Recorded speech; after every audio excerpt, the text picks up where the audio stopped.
Hey everybody, I'm Gary. This is Physical Format Rock and Roll. It's another rough one, folks. This is a very impromptu video. Obviously was not planning on making this, was actually getting ready to make another one. I don't think I can do that right now. I just found out that Jeff Beck has passed away at the age of 78. Sudden illness that took his life. He died peacefully, from what I understand. Just finding this out, I guess I just wanted to do some kind of small tribute to Jeff. I just had to get this out there. As most of you know, those of you that watch my channel, I'm a pretty big Jeff Beck fan. Of course, Jeff is one of the most famous guitar players, one of the greatest guitar players of all time. Started out, become famous in the 60s when he was in the Yardbirds, did most of the groundbreaking work with the Yardbirds. He replaced Eric Clapton after he had passed away.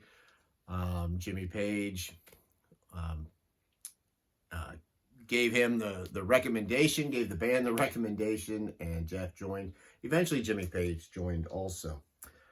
Jeff left that, and it wasn't too long after he left that he got together with Ron Wood, and recorded this masterpiece, Jeff Beck Truth. Now, Rod Stewart, of course, was unknown at that time, and they did a couple of albums together, but it wasn't too long until Jeff grew tired of that. There was a lot of fighting in the group or whatever, and Jeff Beck went on to have a few different kind of bands. You know, he made some good albums, like Jeff Beck Group, Rough and Ready. He had some different singers throughout this time period, a few different lineups. Of course, he was in the Beck Bogart a piece, and did a lot of groundbreaking work in there. But then eventually he decided he didn't need a singer, and that's when he went instrumental. And of course, he recorded the famous Blow by Blow album. This was produced by George Martin. This won him even more acclaim than what he already had throughout the 70s. You know, he followed that with also the critically acclaimed Wired that he did. And he did a lot of sporadic recording throughout the rest of his career. He did a live album with Jan Hammer after that, which...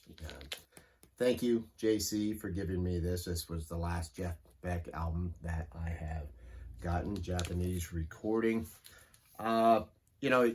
It's really odd because, like I said, I was getting ready to make a video, and one of the things about it was a certain question, and I was going to answer showing something that I had on cassette, CD, and vinyl, which was Jeff Beck's Guitar Shop, and I had the shirt on. I already had all this ready before I ever heard the news. This is a wonderful album that he does with Tony Hymas and Terry Bozzio. I highly recommend Guitar Shop. This was his comeback album.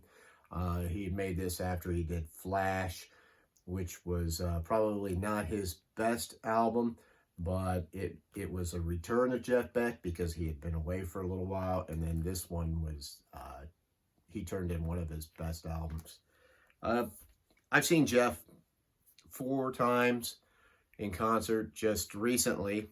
I just saw him late last year. He did an album called 18 with Johnny Depp, and the two of them toured together. It's fantastic. Jeff still sounded great, still at the top of his game. I gladly would have went to see him again. He's always kind of done whatever he wants. I mean, the album that he put out before 18, he put out this album called Loud Hailer. which is not something you would expect from Jeff. He had a singer on there, an unknown singer, and it's very different. Jeff was never afraid to try things. He played rock, he played hard rock, he's played jazz. He could pretty much do it all.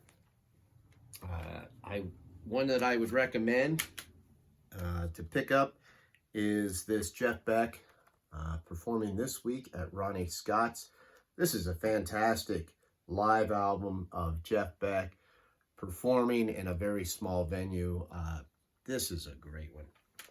So anyway, I just, condolences to his family and friends. I know he had a wife that he is leaving, and I just wanted to put this out there, and rest in peace, Jeff Beck, perhaps the greatest guitar player of all time. So cheers to you, Jeff. I'll talk to you later.